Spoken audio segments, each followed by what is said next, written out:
நம்முடைய இரட்சகருமாகிய ஆண்டவராகிய இயேசு கிறிஸ்துவின் நாமத்தினால் இந்த மாலை வேளை கூடி வந்திருக்கிற உங்கள் ஒவ்வொருவரையும் அன்போடு கூட வாழ்த்தி வரவேற்கிறேன். நாம் திருப்பிக் கொள்வோம். சங்கீதங்களுடைய புத்தகத்தில் 137 அதிகாரத்தை தொடர்ந்து நாம் தியானிப்போம். 7 வசனத்தை எடுப்போம். நான் துன்பத்தின் நடுவில் நடந்தாலும் நீர் என்னை உயிர்ப்பிப்பீர். என் சத்துருக்களின் கோபத்துக்கு விரோதமாக உமது கையை நீட்டுவீர். உமது வலதுகரம் என்னை ரட்சிக்கும். இந்த கடந்த நாட்களில் இந்த 3 வசனங்களிலே அநேக காரியங்கள் நாம் தொடர்ச்சியாக பார்த்து கொண்டு வருகிறோம். இன்றைய தினத்திலும் நாம் ஒரு காரியத்தை பார்க்க கர்த்தர் நமக்கு உதவி செய்வாராக. நான் துன்பத்தின் நடுவில் நடந்தாலும் நீர் என்னை உயிர்ப்பிப்பீர். என் சத்துருக்களின் கோபத்துக்கு விரோதமாக உமது கையை நீட்டுவீர். உமது வலதுகரம் என்னை ரட்சிக்கும். இந்த நாளிலே கர்த்தருடைய வலதுகரம் பராக்கிரமம் செய்யும் என்ற ஒரு தலைப்பின் கீழே உங்கள் மத்தியிலே செய்தியை பகிர்ந்து கொள்ள நான் வாஞ்சிக்கிறேன். கர்த்தருடைய வலதுகரமானது அதிசயமான அற்புதமான பெரிய காரியங்களை செய்யும். அதை நான் விசுவாசிக்கிறேன். அருமையான கர்த்தருடைய பிள்ளை, அன்பான தேவ ஜனமே, நம்முடைய ஆண்டவருடைய கரத்தை குறித்து வேதத்திலே பார்க்க போனால் எண்ணற்ற காரியங்களை நாம் பார்க்கலாம். அது பாதுகாக்கிற கரம், பலப்படுத்துகிற கரம், ஆசீர்வதிக்கிற கரம், அற்புதம் செய்கிற கரம், தூக்கி நிறுத்துகிற கரம் என்று பல காரியங்களை வேதத்தினூடாக நாம் கற்றுக்கொள்ள முடியும். கற்றுக்கொள்ளுகிறது மட்டுமல்ல, நம்முடைய வாழ்க்கையிலும் கூட அவைகளை கர்த்தர் நிறைவேற்றி இருக்கிறார் என்று நான் விசுவாசிக்கிறேன். நம்முடைய பலவீனமான நேரங்களிலே பலன் எங்கே கிடைக்கும் என்று சொன்ன போதெல்லாம் கர்த்தர் தம்முடைய அன்பின் கரத்தை நமக்கு மத்தியிலே நீட்டி இருக்கிறார், நம்மை நிலைநிறுத்தி இருக்கிறார், தூக்கி இருக்கிறார் என்று சொல்ல முடியும். அப்படியா இருந்தால் இன்றைக்கு அந்த கரம் நம்முடைய மத்தியிலே உண்மையுள்ளதாக இருக்கிறது. சில வேளைகளிலே சில காரியங்கள் தாமதிக்கிறது உண்டு. சில வேளைகளில் கேட்டதெல்லாம் உடனே கிடைக்கிறதில்ல, தாமதிக்கிறது உண்டு. நான் அதை ஒரு காரியம் படித்ததுனால தான் இப்போ அதை நான் உங்களுக்கு சொல்கிறேன். ஒரு முறை ஒரு வாலிபன் போனான். எங்கன்னா ஒரு ஹோட்டலுக்கு போனான், கொஞ்சம் வசதியான ஹோட்டல், 5 ஸ்டார் ஹோட்டல் மாதிரி. போயிட்டு அதில் உட்கார்ந்த உடனே அந்த உங்களுக்கு என்ன வேணும்னு ஆர்டர் எடுத்தாங்களாம். எடுத்த போது ஒரு 5 நிமிடம் 10 நிமிடம் கழித்து பார்த்தா ஒரு 20 பேர் கொண்ட ஒரு குழு வந்து இவனுடைய மேஜைக்கு அருகாமையில் இருந்தாங்க. இருந்தபோது அவர்கள் ஆர்டர் செய்த அந்த 20 பேருக்கு உடனே சாப்பாடு என்ன செஞ்சிருச்சு, வந்துருச்சு. வந்த உடனே இவனுக்கு கோபம். நான் இவங்களுக்கு முதலாவது ஒரு 15 நிமிஷம் இப்போ இருக்கிறேன், ஆனால் இவங்க வந்த உடனே ஓட பண்ணிட்டாங்க, இவங்களுக்கு 10 நிமிஷத்துலேயே எல்லாம் வந்துருச்சு அப்படின்ட்டு ஆர்டரை கேன்சல் பண்ணிவிட்டு எழும்பி போயிடுவோம் அப்படின்னு நினச்சானா. அப்போ அந்த பணியாளரை கூப்பிட்டு சொன்னானா, நான் எப்பயோ ஆர்டர் பண்ணேன், ஆனால் இப்போ வந்தவங்க 20 பேருக்கு நீங்கள் கொடுத்துருக்குறீங்களே, இது என்ன நியாயம் என்று சொல்லி கேட்டான். அப்பொழுது அவர் சொன்னார், உங்களுடைய ஆர்டர் கொஞ்சம் விசேஷமானது, அதை எங்களுடைய செஃப்பே செய்கிறாரு. இவங்களுக்கெல்லாம் படிக்கிறவங்க தான் செய்தாங்க, உங்களுக்கு எங்கள் செஃப் தான் செய்துக்கிட்டு இருக்காரு, எனவே அது கொஞ்ச நேரம் லேட் ஆகும் அப்படின்னு. அப்போ சரின்னு உட்கார்ந்துருந்தா இவனுடைய மேஜைக்கு வந்ததெல்லாம் பார்க்க அழகானதும் நல்ல விசேஷமானதும், இவன் ஆர்டர் பண்ணாதது எல்லாம் வந்திருக்கு. வந்தவுடனே இவனுக்கு ஆச்சரியம். என்ன அப்படின்னு சொல்லி பார்த்தா, இவனோடு கூட பாடசாலையிலே கல்வி பயின்ற ஒரு மாணவன், அவன் ஒரு நண்பன், அவன் தான் அந்த ஹோட்டலுக்கு பெரியவராக அந்த செஃப்பாக இருக்கிறான், அவன் தான் எல்லாத்தையும் செய்து கொண்டாந்து கொடுத்தான். அவர்கள் கீழே எழுதியிருக்கிறார்கள், எப்படி இருந்தால், காத்திருக்க சில நேரங்களில் வேதனையை கொண்டு வரலாம், ஆனால் விசேஷித்தமானவைகளை உங்களுக்கு கிடைக்கும் என்பதால் காத்திருங்கள், அதை கர்த்தரை நம்பியிருங்கள் என்று சொல்லி. அருமையான கர்த்தருடைய பிள்ளை, நம்முடைய வாழ்க்கையிலும் கூட நாம் எடுத்த நேரம் உடனே கிடைக்கணும்னு நாம் நினைக்கிறோம். ஆனால் கர்த்தர் என்ன செய்கிறான்னா, கொஞ்சம் பொறுமையாக இரு மகனே மகளே. இதை குறித்து நாம் அநேக காரியங்களை கற்றுக்கொள்கிறோம், கவனிக்கிறோம், பேசுகிறோம், படிக்கிறோம். ஆனால் நம்முடைய வாழ்க்கையில் அந்த பொறுமை தான் இல்லை. இன்றைக்கு கூட ஆண்டவர் நான் தேடுறேன், ஆண்டவர் மேலே விசுவாசமாக இருக்கிறேன், கற்பனைகளின்படி நடக்கிறேன், ஆலயத்துக்கு போகிறேன், ஆத்தும ஆதாயம் செய்கிறேன், தசமபாகம் காணிக்கல் கொடுக்கிறேன், உதவி தேவைப்படுகிறவர்களுக்கெல்லாம் என்னால் முடிந்த உதவியை செய்கிறேன். ஆனால் என் கண்ணீருக்கு ஓய்வில்லை, என் தேவைக்கு அளவில்லை, சுகமில்லை என்று சொல்லி அல்லலுற்ற நிலையிலே மனதை என்ன செய்யணும்னா பெரிய பாடுபடுத்தி ஆண்டவர்கிட்ட, ஆண்டவரே என்ன என்னன்ற கேள்வியோடு கூட காணப்படுகிறோம். நான் வேதத்தில் பார்க்கும் பொழுது எரேமியா தீர்க்கதரிசன புத்தகத்தில் 12ஆம் அதிகாரம் 1ஆம் வசனத்தை நான் வாசிக்கும்போது அடிக்கடி நான் சொல்கிற ஒரு காரியம், இவைகள் நமக்கு பாடமாக இருக்கணும், பாடமாக இருந்து இவைகளை நாம் கற்றுக்கொண்டு நாம் தேர வேண்டும் என்று தான் நான் விரும்புகிறேன். ஏன்னா எரேமியா ஒரு தீர்க்கதரிசி, ஆண்டவருக்காக வந்தவன். ஆண்டவர் அவனுடைய வாயில வார்த்தையெல்லாம் போட்டார், நடத்து அப்படின்லாம் சொல்லியாச்சு. இப்போ அவன் சொல்கிறான், ஆண்டவரே நீர் நியாயமுள்ள ஒரு தேவன், அப்படித்தானே? நீர் நியாயமுள்ள ஒரு தேவன். ஆனால் இப்போ உங்ககிட்ட நான் வழக்காடணும். ஏன்னா அநியாயம் செய்கிறவன் தானே ஐயா நல்லா இருக்கிறான். நான் உம்முடைய ஊழியக்காரனாக இருக்கிறேன், உமக்காக சாட்சியாக ஜீவிக்கிறேன், உம்மோடு நடக்கிறேன். ஆனால் என் வாழ்க்கையை பாருங்க, இன்றைக்கு இப்படிப்பட்ட பரிதாபமான நிலையில் தான் அநேகருடைய வார்த்தைகள் காணப்படுகிறது. அது ஊழியர் செய்யலாம், விசுவாசியாக இருக்கலாம், எப்படி இருந்தாலும் கூட. ஏன்னா இதே காரியம் தான் நம்ம என்ன செய்கிறோம், பேசிக்கிட்டு இருக்கோம். பாருங்க, அங்கே போகிறோம், கர்த்தாவே உம்மோடு கூட நான் வழக்காட போனால் தேவரின் நீதி உள்ளவராமே. நீதிமான ஐயா நீங்கள் நீதி தான் செய்வீங்க. ஆனால் என்ன தெரியுமா, ஆகிலும் உம்முடைய நியாயங்களை குறித்து உம்மோடு கூட நான் பேசணும். நீங்கள் என்ன நியாயம் செய்கிறீங்க, யாருக்கு நியாயம் செய்கிறீங்க, எப்படிப்பட்ட நியாயம் செய்கிறீங்கன்னு நான் பேசணும் அப்படின்றான். இன்றைக்கு மாலை கூடி இருக்கிற கர்த்தருடைய பிள்ளையே, அப்படிப்பட்ட சூழ்நிலைகள் எல்லாம் வரும் பொழுது அநேகருடைய வாழ்க்கையில் என்ன கேள்வி வருகிறது என்று சொன்னால், இன்னும் நான் தேவனை தேட வேண்டுமா? இத்தனை போராட்டங்கள், இத்தனை பிரச்சனைகள், இத்தனை தேவைகள், இத்தனை வியாதிகள் என்று நெருக்கப்படுகிற நேரத்திலே நான் இன்னும் தேவனை தேட வேண்டுமா? தேவனுக்கு சாட்சியாக இருக்க வேண்டுமா? தேவனை குறித்து மற்றொரு சொல்ல வேண்டுமா? ஏனென்றால் நாம் சொல்ல போனா மற்றவங்களை சொல்லுவோம், உன் வாழ்க்கையிலே இப்படி இருக்கும்போது நீ என்ன ஆண்டவரை சொல்றேன்னு கேட்பாங்களே என்று சொல்லி கேள்வி கேட்பார்கள் என்று சொல்லி நாம் சொல்லுகிறது வழக்கம். இது ஒவ்வொருவருடைய சாதாரணமான இயல்பு ஒன்று என்று சொல்லலாம். அருமையான கர்த்தருடைய பிள்ளை, அன்பான தேவ ஜனமே, சில நேரங்களில் துன்பத்தின் அப்பத்தை புசித்து இடுக்கத்தின் தண்ணீரை குடித்து கர்த்தரின் மகத்துவத்தை உணர்ந்தவர்கள் இந்த நாட்களிலும் இருக்கிறார்கள், முந்தியும் இருந்தார்கள், இனிமேலும் இருப்பார்கள் என்பதை நாம் மறந்துவிடக்கூடாது. இன்றைக்கும் ஆண்டவருக்காக எத்தனையோ பாடுகள், பிரச்சனைகள், போராட்டங்கள், வியாதிகள், துன்பங்கள், தோல்விகள் என்று வரும் பொழுதும் கூட ஆண்டவரை இறுக பற்றி பிடித்து கொண்டு ஆண்டவரோடு நடக்கிற ஒரு தேவ ஜனம் இன்றைக்கும் இருந்து கொண்டுதான் இருக்கிறது. அருமையான கர்த்தருடைய பிள்ளை, அன்பான தேவ ஜனமே, வேதத்தில் நீங்க பார்ப்பீங்கன்னு சொன்னா எபிரேயருடைய புத்தகத்தில் 11ஆம் அதிகாரம் 26ஆம் வசனத்தை வாசிக்கும் பொழுது, இனி மேல் வரும் பலன்கள் மேல் நோக்கமாய் இருந்து, இப்ப இல்ல இனிமே எனக்கு வரப்போற. அவன் எங்க இருந்தான்? சாதாரணமா அங்கங்க ஓடிட்டு தெரிஞ்சவன் இல்ல, அரண்மனையில இருந்தான். அரண்மனையில இருந்து மேலானவைகளை அனுபவித்து கொண்டிருக்கிற அவனுக்கு எப்படின்னா தூரத்தில் தெரிகிறவைகளை பார்த்தான். அந்த இனிமேல் வருகிற பலன் என்று ஒன்று, அதனால பாடுகளை அனுபவிக்க தன்னை ஒப்பு கொடுத்தான். அப்படித்தானே போட்டிருக்கு, பாடுகளை அனுபவிக்க ஒப்பு கொடுத்தா. நீங்க எபிரேயருடைய புத்தகத்தில் 11ஆம் அதிகாரம் 13ஆம் வசனத்தை நீங்க வாசித்தீங்கன்னா, இவர்கள் எல்லாரும் வாக்குத்தத்தம் பண்ணப்பட்டதை எப்படியா அடையாமல் தூரத்திலே அவைகளை கண்டு அணைத்து கொண்டு தங்களை பூமியில் எப்படி இருந்தாங்க? அந்நியர், நாங்க இந்த பூமிக்கு இல்லைங்க, எங்க பூமி அங்கங்க, எங்களுக்கு சொந்தமான தேசம் அங்கங்க அப்படின்ட்டு விசுவாசத்தோடு கூட எடுத்துக்கொள்ளப்பட்டார்களே, விசுவாசத்தோடு கூட மரித்தார்கள் என்று போடப்பட்டிருக்கிறது. தேவ ஜனமே, நானும் நீங்களும் எவ்வளவோ வேதத்தை படிக்கிறோம், பேசுகிறோம், பார்க்கிறோம், எல்லாம் செய்யறோம். இப்போ கூட பாட்டு படிச்சீங்க, எத்தனை துன்பங்கள் வந்தாலும் உம்மை விட்டு பிரியேன் ஐயா, உம்மை விட்டு பிரிய. இது நம்முடைய வாழ்க்கையில அனுபவமாக வரணும், நாம் அதன்படி ஜீவிக்கணும். நான் ஒன்று சொல்லுகிறேன், நாம் நடக்கும்போது தேவன் ஒருபோதும் நம்மை கைவிட மாட்டார்.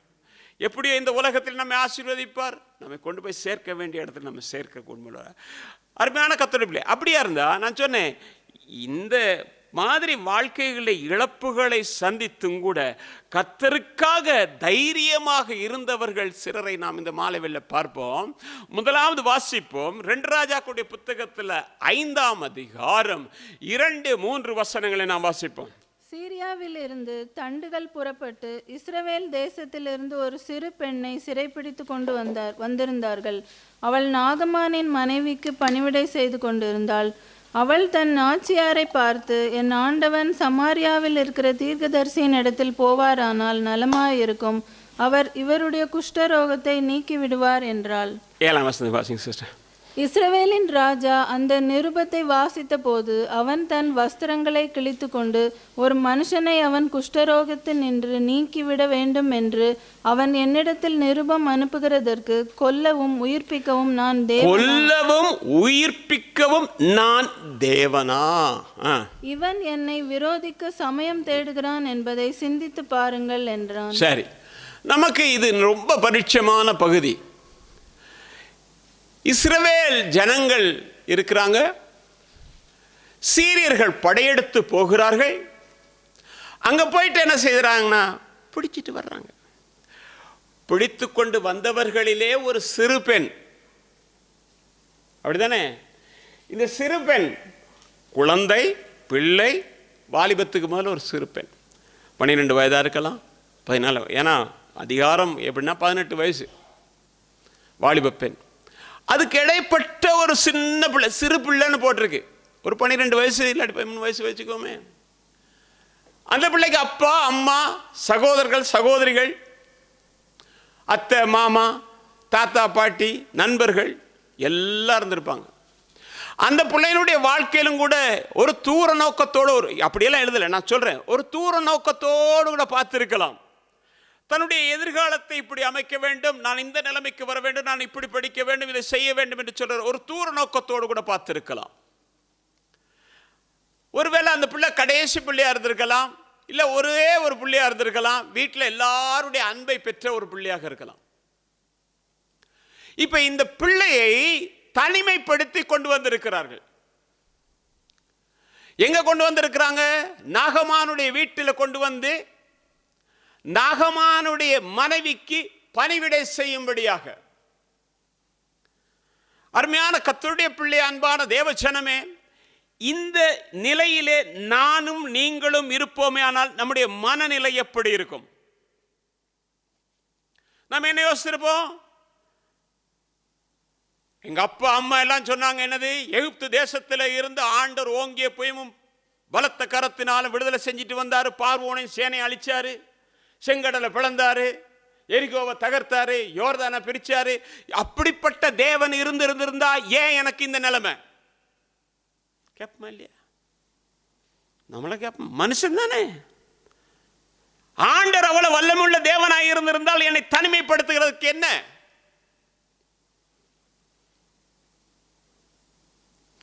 வேதனையோடு இருப்பான், வேதனையோடு இருப்பான். ஆனா இவ்வளோ என்ன செய்கிறாள்? வீட்டில் வேலை. எப்படி வேலை? பாத்திரம் கழுவணும், உடுப்பு கழுவணும், இதெல்லாம் வீட்டு வேலை. யாரு? இந்த சிறு பெண் செய்கிறாள். எப்படி செய்கிறா? மனரம்யத்தோடு கூட செய்கிறாள்.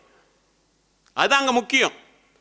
மனரம்யம் இல்லாதபடிக்கு ஏதோ ஒன்று என்று செய்திருப்பாளே, ஆனால் அவளுடைய எஜமாட்டியோடு கூட அவளுக்கு போராட்டம் இருந்திருக்குமா இல்லையா? அப்ப அவளை கவர்ந்து இழுக்கத்தக்கதாக, இவளுடைய வார்த்தையை கேட்கத்தக்கதாக அவள் எப்படி நடந்திருக்க வேண்டும் என்று சொன்னால், தன்னால் முயன்ற அளவு எதை செய்ய முடியுமோ அதை செய்திருக்கிறார். ஏன் அப்படின்னா, நான் இங்க வந்திருக்கிறேன், ஆனாலும் இஸ்ரவேலிலே ஒரு தேவன் இருக்கிறார் என்பதை நான் அறிவேன். இஸ்ரவேலிலே தேவன் இருக்கிறார். அந்த தேவன் ஒரு தீர்க்கதரிசி மூலமாக அற்புதங்களை செய்து கொண்டிருக்கிறார் என்பதை நான் அறிவேன். எனவே அம்மா ஐயாவுக்கு சொல்லுங்க அங்க போ சொல்லி. ஏன் உனக்கே இந்த நிலைமை இருக்கு, ஐயாவை அங்க போ சொல்ற? இல்ல, நீங்க போ சொல்லுங்க. என் ஆண்டவர் யார் என்பதை நான் அறிந்திருக்கிறேன். ஏது நடந்தாலும் நன்மைக்கு ஏதுவாக என் ஆண்டவர் செய்வார் என்பதை அறிந்திருக்கிற ஒரு கர்த்தருடைய பிள்ளையினுடைய வாழ்க்கையிலே இப்படிப்பட்ட ஒரு நிலைமையில தான் இருப்பான். என்ன இப்படி நடந்துருச்சு, அப்படி நடந்துச்சு, இது நடந்துருச்சு, அவங்களுக்கு நடந்துச்சு, இவங்களுக்கு இல்லை இல்லை இல்லை, எனக்கு என்னதான் நடந்தால் என்ன, என் ஆண்டவர் இருக்கிறார் என்கிற உணர்வும் பயமும் அந்த பக்தியும் உள்ளவன் நினைப்பான தெரியுமா? அவர் ஜீவிக்கிறார், அற்புதம் செய்வார். என்ன நடந்தது போனா நமக்கு தெரியாது. ஒரு மனிதனை பார்ப்போம், வாசிக்கலாம். ஆதியாகமத்தின் புத்தகத்தில் 39ஆம் அதிகாரம் 9ஆம் வசனம்.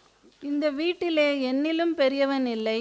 நீ அவருடைய மனைவியாய் இருக்கிறபடியால் உன்னை தவிர வேறொன்றையும் அவர் எனக்கு விலக்கி வைக்கவில்லை. இப்படி இருக்க நான் இத்தனை பெரிய பொல்லாங்குக்கு உடன்பட்டு தேவனுக்கு விரோதமாய் பாவம் செய்வது எப்படி என்றான். யோசேப்பை குறித்து நமக்கு தெரியும். தகப்பனுடைய அன்புக்குரியவன், தனிமைப்படுத்தப்பட்டிருக்கிறான். அவனை அடிமையாக விற்று போட்டார்கள். இப்ப போர்த்திபார் வீட்டுக்குள்ள வந்துட்டான்.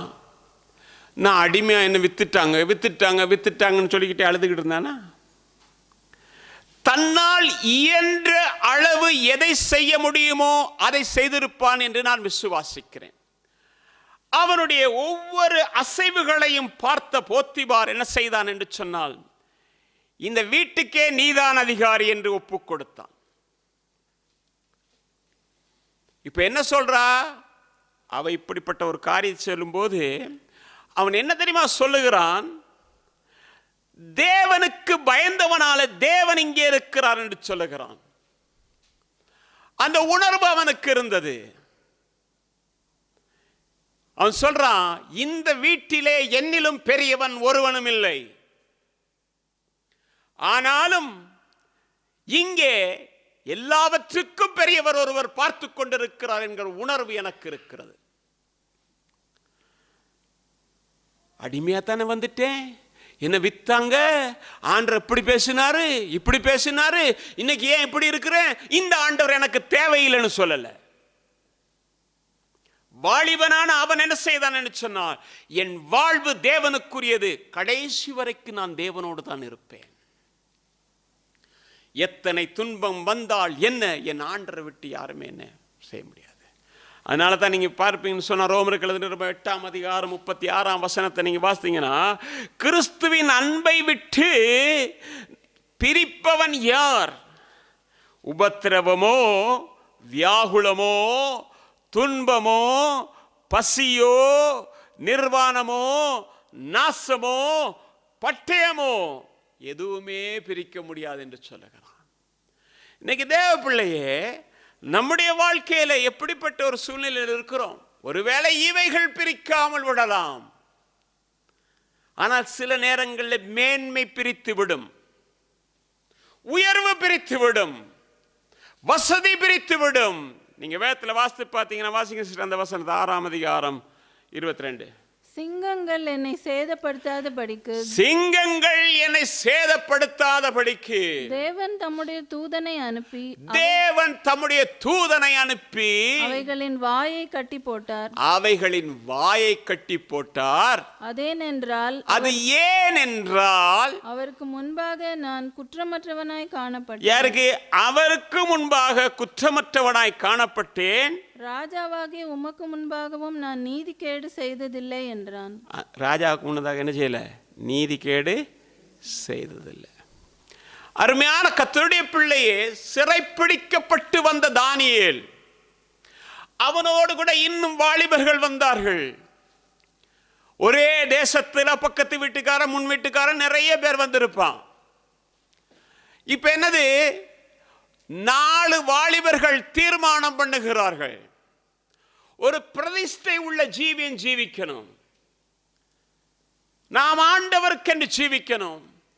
அடிமையா வந்த தேசத்தில் அந்த வாலிபர்கள் நடக்கிறது போல நாங்களும் சேர்ந்து நடப்போம் என்று சொல்லாதபடிக்கு தங்களுக்குள்ளே தீர்மானம் பண்ணினார்கள்,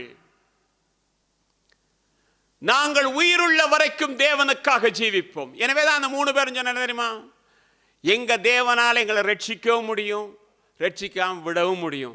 ரட்சித்தால் என்ன, ரட்சிக்காவிட்டால் என்ன, அவர் தான் எங்களுடைய தேவன். நாங்க என்ன செய்ய மாட்டோம், அதை விட்டு வழி விலக மாட்டோம், சந்தர்ப்பங்கள் எங்களை மேற்கொள்ள இடம் கொடுக்க மாட்டோம். உணவிலிருந்து பிரதிஷ்டை. அப்ப உணவிலிருந்து பிரதிஷ்டை, உடுப்பிலிருந்து பிரதிஷ்டை, பேச்சிலிருந்து பிரதிஷ்டை, கேட்கறதுலேருந்து பிரதிஷ்டை, பார்க்கிறது பேசி, எல்லாத்திலே ஒரு கிறிஸ்தவனுடைய வாழ்க்கை பிரதிஷ்டை பண்ணப்பட்டதா இருந்தால் வெளியில் இருக்கிற ஆமான் சாட்சி கொடுப்பான். தேவ பிள்ளையே, நம்முடைய வாழ்க்கையில நாம் எதை தெரியுமா தெரிஞ்சுக்கணும்? நமக்கு தேவன் தான் முக்கியம், தேவன் தான் முக்கியம். உலகமும் உலகத்தில் உண்டான யாவும் அழிந்து போகும் என்றதல்லவா வேதம் சொல்லுகிறது. ஆனால் தேவன் ஒருபோதும் அழிய மாட்டார். தேவனை விசுவாசிக்கிற, நம்புகிற, பின்பற்றுகிற, ஜீவிக்கிற ஒருவரை தேவன் ஒருபோதும் விட்டுவிட மாட்டார். ஆனால் இந்த 3 பேரிடத்திலே காணப்பட்ட ஒரு காரியத்தை நான் மேற்கோள் காட்ட விரும்புகிறேன். அந்த சிறு பெண்ணிடத்தில் இருந்தது என்ன? யோசேப்பினிடத்தில் இருந்தது என்ன? அதே வேளையில் தானியேல், சாத்ராக், மேசாக், ஆபேத் நேகோவின் இடத்தில் இருந்தது என்ன?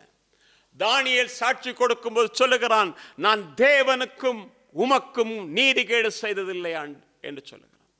அப்படியா இருந்தா இவர்கள் 3 பேர் வாழ்க்கையிலும் இருந்த ஒற்றுமைகள் என்ன என்றால் உண்மை என்று சொல்லுவேன். 3 பேர்ட்ட என்னது? அடிமையா வந்த சின்ன பெண்ணு தான் உண்மையா இருந்தா. அடிமையா போன யோசேப்பு போத்திபார் வீட்டில் உண்மையா இருந்தான்.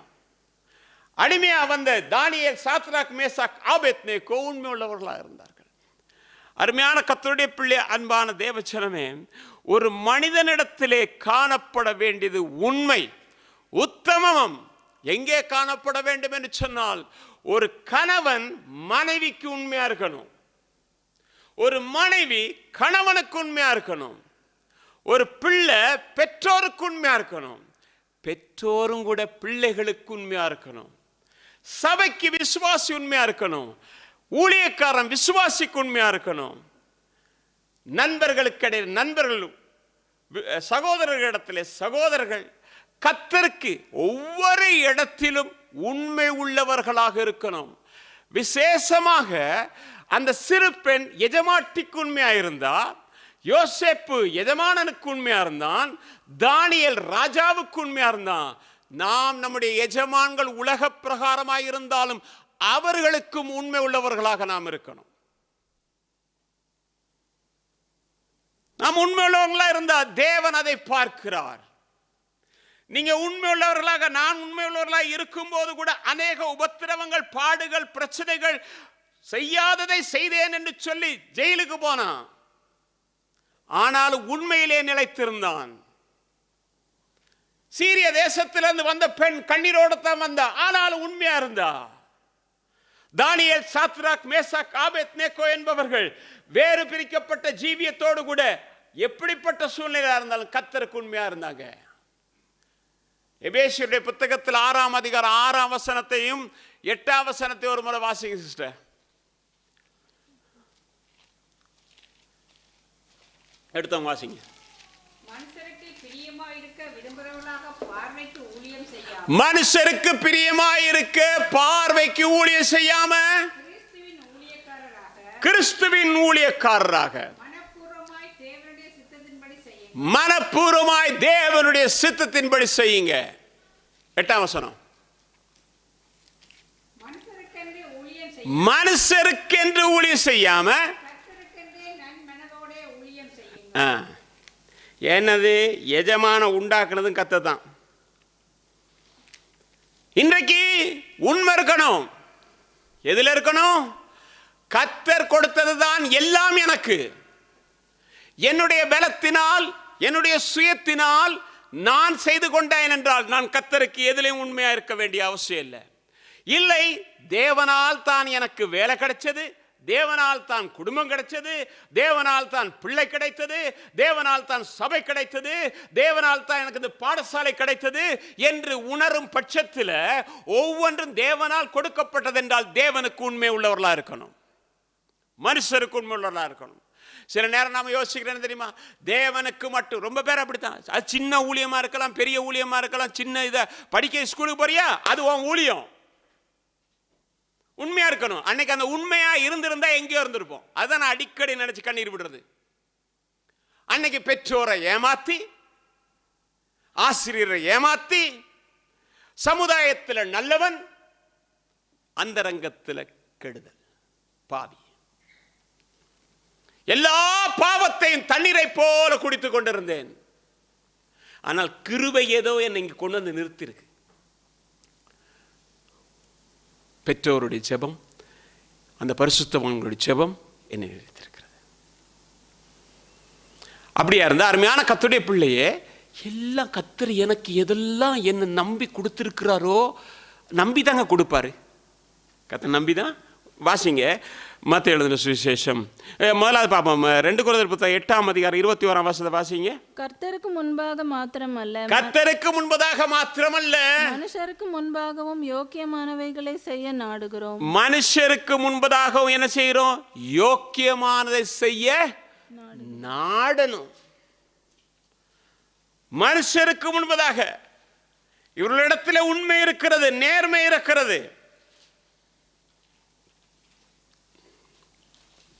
கிறிஸ்தவர்கள் என்று நாம் நம்மை அடையாளப்படுத்த வேண்டிய அவசியமே கிடையாது.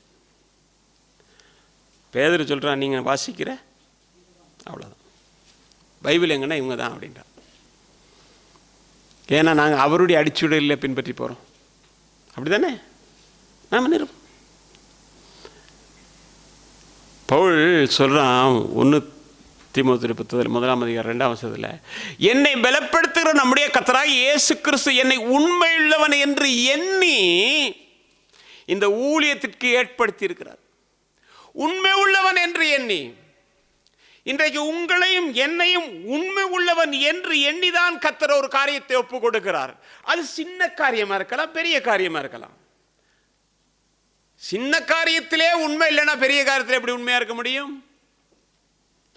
நீங்க மத்தேயு எழுதின சுவிசேஷம் 25ஆம் அதிகாரம் 21ஆம் வசனத்தை வாசிக்கும் பொழுது, எஜமான் புறப்பட்டு போகும்போது ஒவ்வொருவரையும் கூப்பிட்றான். 3 பேரை கூப்பிட்றான், வாங்க. 3 பேரை கூப்பிட்டு ஒருத்தட்ட 5 தாளந்தை கொடுத்தான், இன்னொருத்தட்ட 2 தாளந்து கொடுத்தான், இன்னொருத்தட்ட பத்திரமா வச்சுக்கன்னு கொடுத்தான். இந்த 3 பேரையும் வித்தியாசமான பார்வையிலே அவன் பார்த்ததாக வேதத்தில் இருக்கல. 3 பேரை எப்படி பார்க்கிறான் என்றால், ஒரு வசனத்தை வாசிக்கிற 21ஆம் வசனத்தை நீங்க வாசிக்க தெரியும்.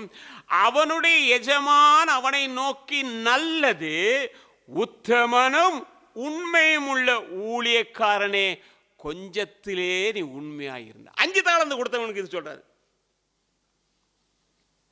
நான் இன்னும் 5 கொண்டாந்துருக்கேன் ஐயா. என்னத்தை பார்த்தாரு? உத்தமன், உண்மை உள்ளவன். நீ அதை பிரயாசப்பட்டிருக்கிற, அதனுடைய பலனை கொண்டு வந்திருக்கிற, நீ உண்மை உள்ளவன் அப்பா.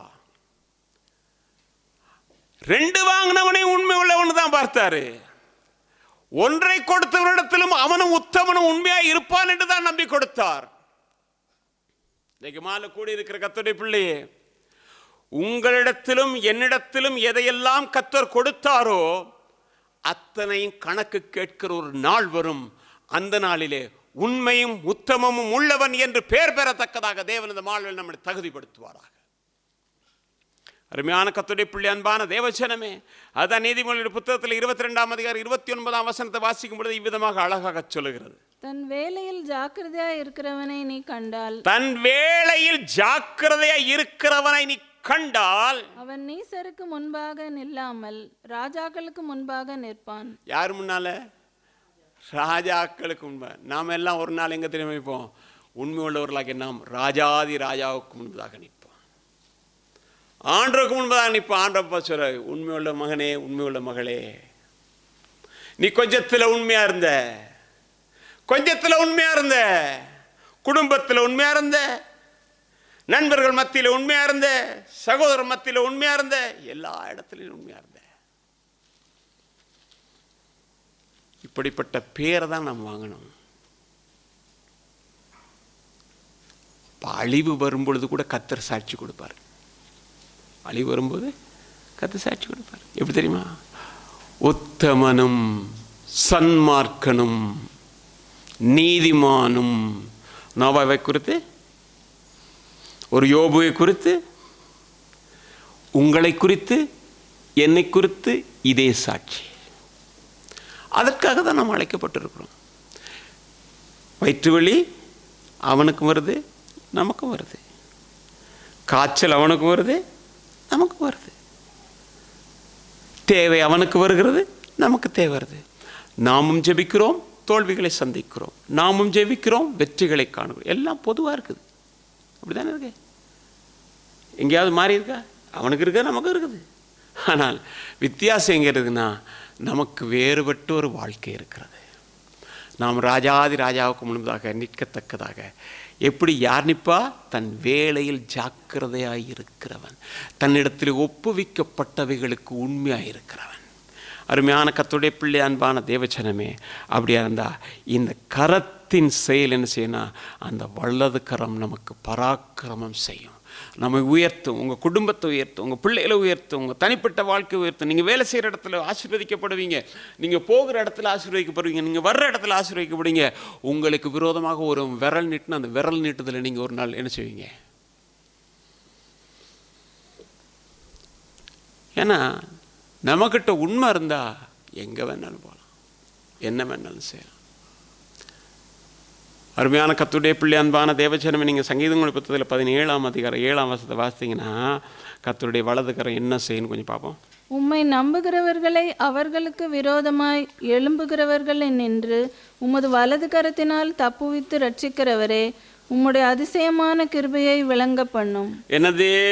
உம்மை நம்புகிறவர்களை அவர்களுக்கு விரோதமாய் எழும்புகிறவர் நின்று உமது வலது கரத்தினால் தப்புவித்து ரட்சிக்கிறவர். நல்ல கவனிங்க, கர்த்தரை நம்புறவனுக்கு என்ன விரோதமா யார் எழும்ப முடியும்?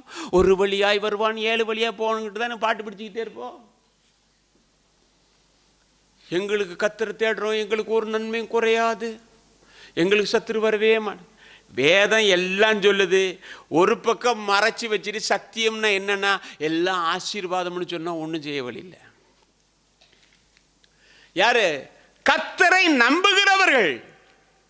கர்த்தரை நம்புகிறவர்களுக்குத்தான் விரோதங்கள் ஏற்படுகிறது. ஆனால் ஒன்று, அந்த உனக்கு விரோதமாக எழும்புகிற நாவும் உனக்கு விரோதமாக எழும்புகிற ஆயுதமும் வாய்க்காது என்று கர்த்தர் சொல்லுகிறார். அப்போ இந்த விரோதம் எங்கேருந்து தொடங்கும், எப்படி தொடங்கும் அப்படின்னா நிறைய இடத்துல தொடங்கும். வேலை செய்கிற இடத்துல தொடங்கும், நண்பர்கள் எல்லாம் தொடங்கும் தானே.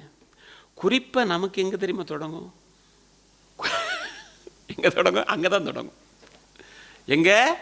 குடும்பத்தில் தான் தொடங்கும். எல்லா நாசகார சக்தியும் அங்கே தான் வரும். எப்படி அழிக்கலாம், எப்படி ஒழிக்கலாம், எதை செய்யலாம்.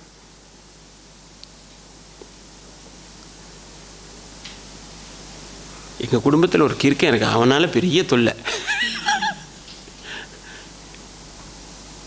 நான் உண்மையை சொல்கிறேன். அவன் இந்த செய்தியை கூட கேட்பான்.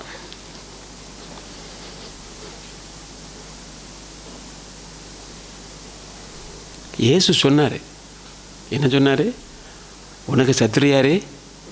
ஓ வீட்டார் தான்ப்பா. என்ன சொன்னா? இப்போ நீங்கள் அங்கே போங்க, போனால் உங்களுக்கு மேன்மை கிடைக்கும், என்னதை கொன்றுவானு. அப்படித்தானே சொன்னானு சகோதரரை சேர்ந்து. பிரபலியமாக விரும்புகிற யாராக இருந்தாலும் இப்போ நீங்கள் போங்க, போனால் உங்கள் கதை பிடிச்சிட்டு நாங்களும் சந்தோஷமாக இருப்போம். எப்போ உங்கள் கதை முடியுன்னு தானே பார்த்துக்கிட்டு இருக்கோம். யாரு? குடும்பத்தான். இது வேதத்தில் எப்படின்னு கொஞ்சம் பார்ப்போம். 2 சாமுவேல் புத்தகத்தில் 16ஆம் அதிகாரம் 11ஆம் வசனத்தை வாசிக்கப்படுங்க பார்க்குறீங்க. பின்னும் தாவீது அபிசாயம் தன் ஊழியக்காரர் எல்லாரையும் பார்த்து, இதோ என் கற்ப பிறப்பான என் குமாரனே என் பிராணனை வாங்க தேடுகிற போது.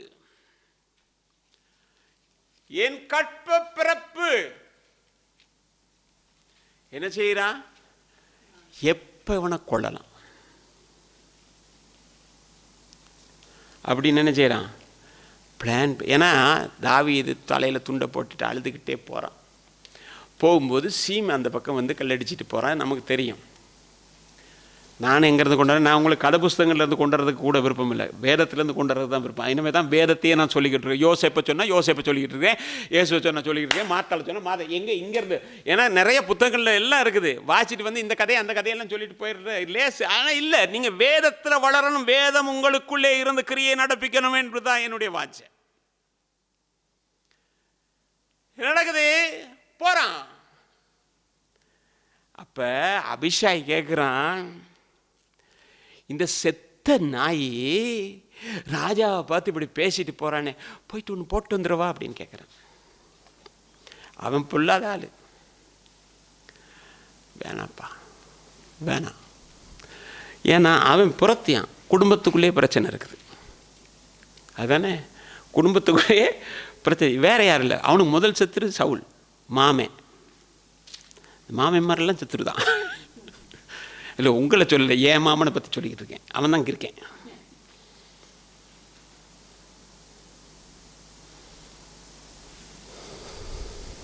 மாமன் சொல்லிக்கிறாங்க, எனக்கு தெரியாது. ஏனென்றால் மனிதன் மனிதனாக இல்லை என்றால் அவனை நான் மறுபடியும் ஏற்றுக்கொள்ள தயார் இல்லைன்னு சொல்வேன். எனக்கு மட்டும் இல்லை, எல்லாருக்கும் பிரச்சனை. சரி, அது போட்டும். நம்ம குடும்பத்தையே நாம் இங்கே பேசிகிட்டு இருப்பானே. வேணா கதை கேட்கணும், ஒரு நேரம் வாங்க, நான் சொல்லிக்கிட்டே இருக்கேன் எல்லாம். இப்போ சொல்கிறான், வேணாப்பா ஏன் மகன். இப்போ இந்த நிலைமைக்கு இவன் ஆளாகிறதுக்கு யார் காரணம் என்று சொல்லி பார்க்கும் பொழுது நான் இப்படி அதை பார்க்கிறேன். யோவாப் தான் அத்தனைக்கும் காரணம். தியானிச்சிருக்கிறீங்களா? யோவாப் தான் அத்தனைக்கும் காரணம். என்னன்னா, இவன் கொன்னுட்டு ஓடிட்டான், சகோதரனை கொன்னுட்டு ஓடிட்டான். இப்ப இவனுக்கு பக்கபலமாக இருந்தது யாருன்னா அப்சலோம். இந்த யோவாப், அப்சலோமுக்கு பக்கபலமாக இருக்கிறது யோவாப். இந்த யோவாப் நல்லவன், மகனுக்கும் இருப்பான், தகப்பனுக்கும் இருப்பான். ஒரு நாள் சொல்றான், இது ராஜாவுடைய காரியம் சகோதரனே, நீ நான் என்ன செய்யணும், முன்னுக்கு நின்று என்ன செய்யணும், ராஜாவுக்காக பக்தி வைராக்கியம் காட்டி நாம் என்ன செய்யணும், வெல்லணும். உனக்கு உதவி தேவைன்னா என்ன கூப்பிடு, எனக்கு உதவி தேவைன்னா நான் உனக்கு கூப்பிடுறேன் சொல்றானா இல்லையா? அப்படிப்பட்ட ஒரு நல்ல மனுஷன். ராஜாவை பார்த்தா ராஜா நம்பிடுவான், அப்சலோம் பார்த்தா அப்சலோம் நம்பிடுவான். இப்போ என்ன நடக்குது, ஓடி போயிட்டான். ஓடி போன உடனே இப்போ அவங்க தனிச்சுக்கிட்டே இருக்கான். இவன் கூட இருந்த ஆலோசனை கேட்டு எல்லாத்தையும் செஞ்சுட்டு நம்ம இப்படி பாடுபடுறோமே அப்படின்ட்டு யோவாப்பு ஆள் அனுப்பி கூப்பிடுறான். என்ன செஞ்சிட்டான், அங்கே போனால் நம்ம கதை முடிஞ்சுன்னு இவன் போக மாட்டேன்றான். அப்படியா, 2 பேர்கிட்ட 2 லிட்டர் பெட்ரோலை கொடுத்து கொண்டு போய் ஊற்றுங்கடா. ஊற்றி வெல்லாமல் எல்லாம் எரிச்சொன்ன பதறான். சொன்ன, நான் கூப்பிட்டு நீ வந்திருந்தா இதெல்லாம் நடந்திருக்குமா? அப்படியா, ஒன்றும் பயப்படாது, நான் ஒரு பிளான் பண்ணுறேன். ஒரு ஸ்திரீயை கூப்பிட்டான். போ, நான் உனக்கு சொல்லித்தர மாதிரி எல்லாம் நீ போயிட்டு என்ன செய், ஒரு அப்படியே ராஜா உள்ளத்தை உடைச்சிட்டு காரியத்தை ஜெயமா செஞ்சிடலாம். வாசிங்க 2 சாமுவேல் 14:19. அப்பொழுது ராஜா, இதிலெல்லாம் யோவாப் உனக்கு உட்கையாய் இருக்கவில்லையா என்று கேட்டான். அதற்கு ஸ்திரீ பிரதியுத்தரமாக, ராஜாவாகிய என் ஆண்டவன் சொன்னதற்கெல்லாம் வலது பக்கத்திலாவது இடது பக்கத்திலாவது விலகுவதற்கு ஒருவராரும் கூடாது என்று ராஜாவாகிய என் ஆண்டவனுடைய ஜீவனை கொண்டு சொல்லுகிறேன். உமது அடியானாகிய யோவாப் தான் இதை எனக்கு கற்பித்து அவனே இந்த எல்லா வார்த்தைகளையும் உமது அடியாளின் வாயிலே போட்டான். எப்படி ராஜா என்ன செஞ்சான், இவ போடுறது எல்லாத்தையும் அவன் ஏற்கனவே பெரிய ஆளு. ஒரு இடத்துல போய் அப்படி தாடியில் எச்சப்பட்டு பைத்தியக்காரன் நடிக்கிறவனுக்கு இவங்கிட்ட நடிக்கலுமா? அப்படி இல்லையா? வேதத்தில் இருந்தா சரி, இவன் போய் நடிப்பான். அவனே நடிகன், அவன்கிட்ட இவ வந்து நடிக்கிறா. கேட்டான், ஏம்மா யோவாப் இதற்கு உடன்கட்டையா இருக்கலையப்பா? உட்கட்டையா உட்கையா இருக்கலையா? உடந்தையா இருக்கலையா? சொல்லு. உடன்கட்டுனா வேற இருக்கலையா அப்படின்னு. ஐயா ராஜா, நீங்க தேவதூதன் மாதிரி எல்லாம் கண்டுபிடிச்சிட்டீங்க, உங்களுக்கு எப்படி மறைக்கிறது? சரி, அவனை வர சொல்லு. வந்துட்டான். வந்த பிறகு தாங்க அவனுடைய ஆட்டமே. என்ன நடந்ததுன்னா, இவன் காலையிலே எழும்புவான். எங்கே போயிடுவான்? வாசலுக்கு போயிடுவான். நீங்கள் பார்த்தீங்கன்னாக்கும் 2 சாமுவேல் புத்தகத்தில் 15ஆம் அதிகாரம் 3, 4, 5 வசனங்களை வாசிச்சிங்கன்னா தெரியும். போயிட்டு அங்கே இருப்பான். அங்கேருந்து ஒருத்தனை கண்டுட்டானாக்கும், வாங்க அப்படின்வான். போனோன்னு என்ன செய்வான், அப்படியே கட்டி பிடிச்சி ஒரு முத்தம் கொடுத்து, நீங்கள் எந்த ஊர்? அந்த பக்கத்து ஊரா? சரி, எங்கே போகிறீங்கன்னு கேட்பான். எங்கே? நான் ராஜா கிட்ட நியாயம் விசாரிக்கிறதுக்கு போகிறேன். அப்படியா? பைத்தியமா உங்களுக்கு? உங்களுக்கு என்ன பைத்தியமா? நீங்கள் அங்கே போய் சொன்னால் யாரும் அதை கேட்க மாட்டாங்க. யாரும் அதை கேட்க மாட்டாங்க. என்கிட்ட சொல்லுங்கள், நான் கேட்பேன். இப்படி தாங்க உங்கள் காரியம் பார்த்தா சரியாக இருக்குது, நீங்கள் தான், உங்களுக்கு தான் எல்லாம் கிடைக்கணும். அப்படி தானே? நீங்கள் பார்த்தீங்கன்னாக்கோ, அப்பொழுது அப்சலோம் அவனை நோக்கி, இதோ உன் காரியம் நேர்மை நியாயமாக இருக்குது, ஆனால் ராஜாவினிடத்தில் உன் காரியத்தை விசாரிப்பார், ஒருவரும் இல்லை என்பான். பின்னும் அப்சலோம், வழக்கை வியாஜியம் உள்ளவர்கள் எல்லோருக்கும் என்னிடத்தில் வந்து நான் அவர்களுக்கு நியாயம் செய்யும்படிக்கு என்னை தேசத்திலே நியாயாதிபதியாக வைத்தால் நலமாக இருக்கும். எவனாவது ஒருவன் அவனை வணங்க வரும்போது அவன் தன் கையை நீட்டி அவனை தழுவி முத்தம் செய்வான். எவ்வளோ நல்ல மனுஷன் இல்லையா? இவன் இப்படி செய்கிறான், அவனுக்கு அது தெரியாது. யாருக்கு? ராஜாவுக்குள்ள வந்தவனுக்கு தெரியாது. இவன் என்ன பிளான் பண்ணி இவன் சொல்கிறான், என்ன நியாயாதிபதியாக வச்சா நான் உங்கள் வழக்கெல்லாம் விசாரித்தேன். இவன் உள்ளுக்கு தீவிரவாத வேலை செஞ்சிட்டு இருக்கிறான். யாரு? அப்சலோம் தீவிரவாதி. ஜனம் சேர்க்குறான். எதுக்கு?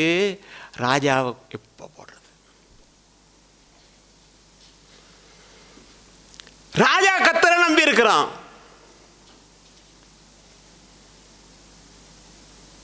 என்ன செய்வான்? கூப்பிட்டு சொல்லுவான். இப்போ நான் இப்படி கற்பனை பண்ணி பார்த்தேன். இந்த வந்துட்டு போனவன் வீட்டுக்கு போவான் இல்லையா? வீட்டுக்கு போனோன்னா மன்னிச்சு இருக்கும், கூப்பிடும். அப்போ போன காரியம் என்னப்பா? நான் ராஜா கிட்ட போகல. அங்கே அவர் மகனே இருந்தார். அவர் என்ன கண்டார், அப்படியே என்னை கட்டி பிடிச்சி முத்தம் கொடுத்து என் காரியத்தை கேட்டார். நான் சொன்னேன் பாருங்க. அவர் சொல்கிறாரு, ஓம் பக்கம் தான் நியாயம் இருக்குன்னு. அவரை நியாயாதிபதியா நீதிபதியா நம்ம வச்சுட்டோம்னாக்கும் இந்த ஊருக்கே நலமாக இருக்கும். அவர் ஒரு கூட்டம் ஜனம் சேர்க்கிறாரு, நாமளும் சேர்ந்துருவோம். நான் சொல்லலாங்க. இன்னொரு இடத்துல பார்த்தீங்கன்னா தெரியும், அறியாமல் பின்னாலே போனவர்கள் இருக்கும். ஜனம் சேர்ந்துருச்சு. சேர்ந்த உடனே சிஸ்டர் அங்கே ஒரு வசனம் இருக்கும், 14ஆம் வசனம் நான் வாசிக்கிறேன்.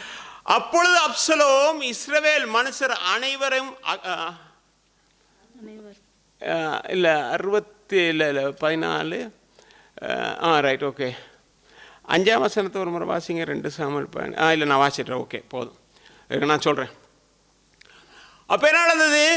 எல்லாம் செஞ்சுட்டு பார்த்தான், ராஜாவை அசைக்க முடியாது. எனவே டக்குன்னு அரண்மனைக்குள்ள தீவிரவாதி மாதிரி பூந்துட்டோம்னாக்க எல்லாம் பிடிச்சிடலாம். பிளான் பண்ணானா? இதெல்லாம் பார்த்து தான் இன்னைக்கு தீவிரவாதிங்க நடக்கிறான்னு தெரியல. போயிட்டான் உள்ள. போன ராஜா இந்த செய்தி கேட்டால் ராத்திரியோடு ராத்திரியா எழும்பி ஓடிட்டான். ஓடினோன்னு அப்சலோமுக்கு ஒரு ஆள் பக்கத்தில் இருக்கு. யார் அப்படின்னா அகித்தோப்பேல் இருக்கிறான். அகித்தோப்பேல் அவனை கூப்பிட்றான். நீங்கள் 20ஆம் வசனத்தை வாசித்தீங்கன்னா தெரியும். அப்சலோம் அகித்தோப்பேலை பார்த்து, நாங்கள் செய்ய வேண்டியது இன்னதென்று ஆலோசனை சொல்லும். ஏனென்றால் அந்த நாட்களிலே அகித்தோப்பேல் கொடுக்கிற ஆலோசனையானது தேவனுடைய ஆலோசனை போல தாவீதுக்கும் இருந்தது, ராஜாவுக்கும் இருந்தது என்று சொல்லி போடப்பட்டிருக்கிறது. அப்ப இவன் ஒரு ஆலோசனை கொடுக்கிறான். எப்படி ஆலோசனை? எனக்கு ஒரு 12,000 பேர் தாங்க. எத்தனை? 12,000 தாங்க. நான் என்ன செய்வேன்னா, போவேன், உங்கள் அப்பா படுத்திருப்பார், போய் முன்னால் நிற்பேன்.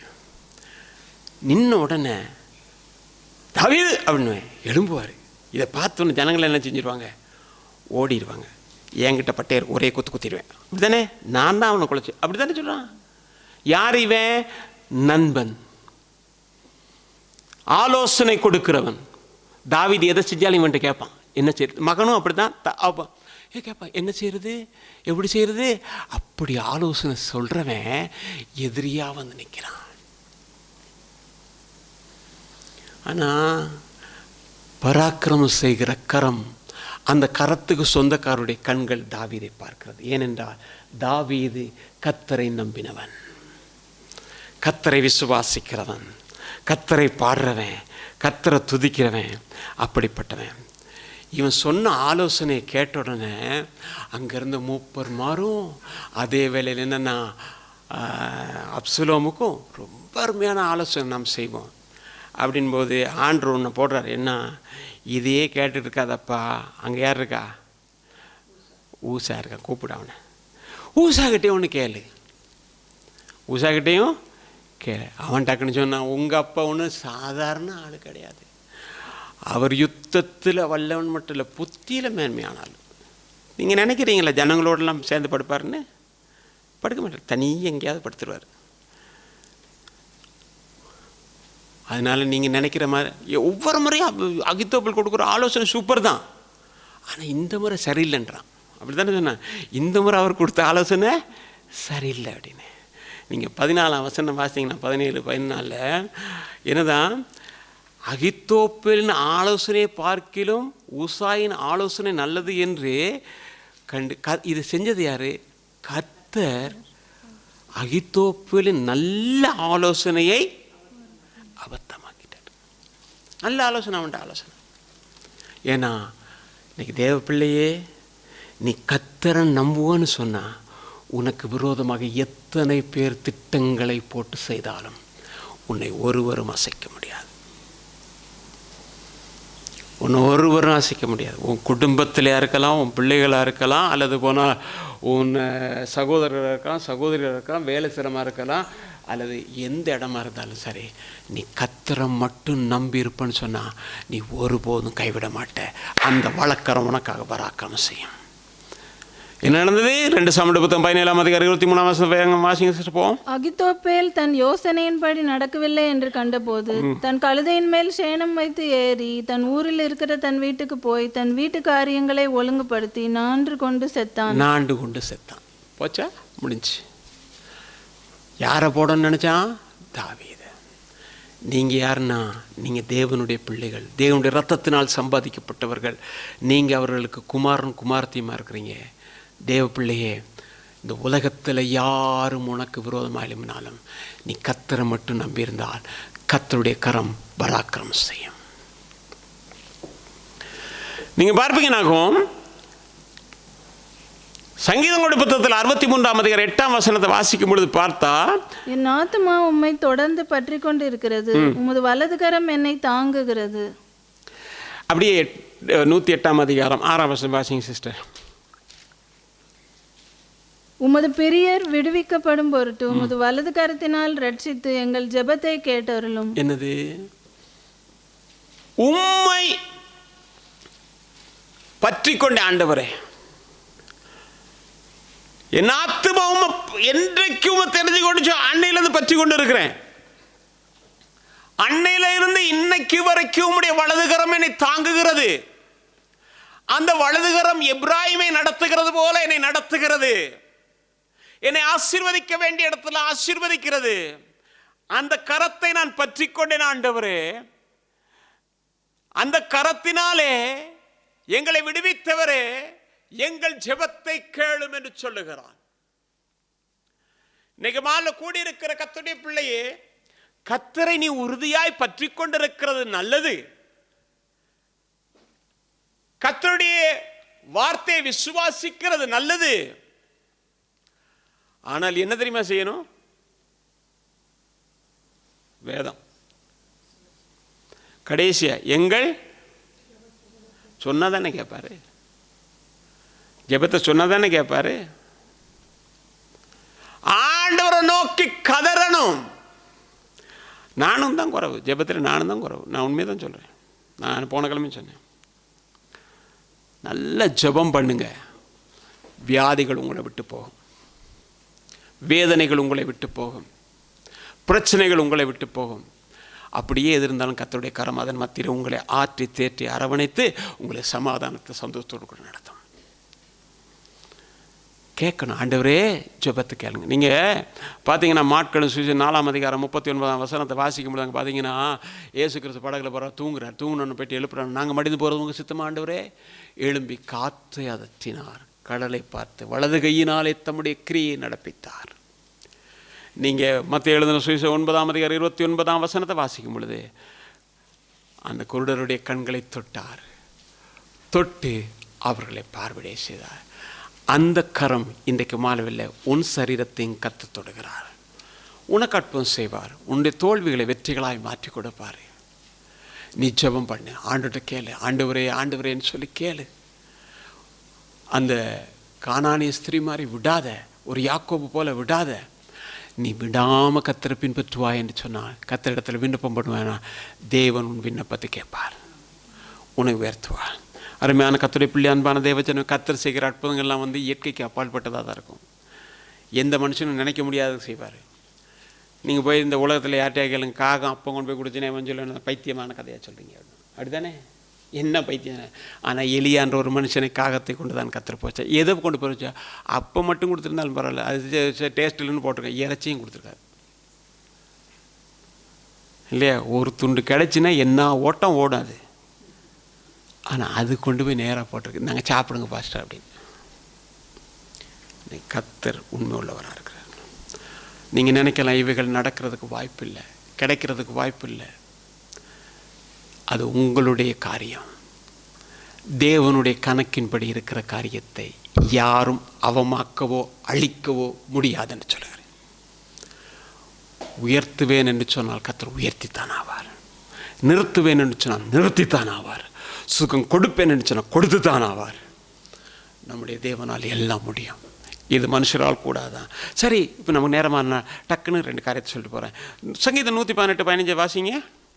நீதிமான்களுடைய கூடாரங்களில் ரட்சிப்பின் கம்பீர சத்தம் உண்டு, கர்த்தரின் வலதுகரம் பராக்கிரமம் செய்யும். என்னது? ஜெபிச்சு அப்படியெல்லாம் கேட்டோன்னு கர்த்தர் உங்கள் பிரச்சனைகள் போராட்டங்கள் எல்லாத்தையும் விடுதலை கொடுத்து வியாதியெல்லாம் கொடுத்தோன்னு உங்கள் வீட்டுக்குள்ளே என்னென்னா ஒரே கம்பீர சத்தம். எப்படி தெரியுமா? கர்த்தர் நல்லவர், கர்த்தர் அற்புதம் செய்தார், கர்த்தர் செய்தார், கர்த்தர் சொல்வீங்களா சொல்ல மாட்டீங்களா?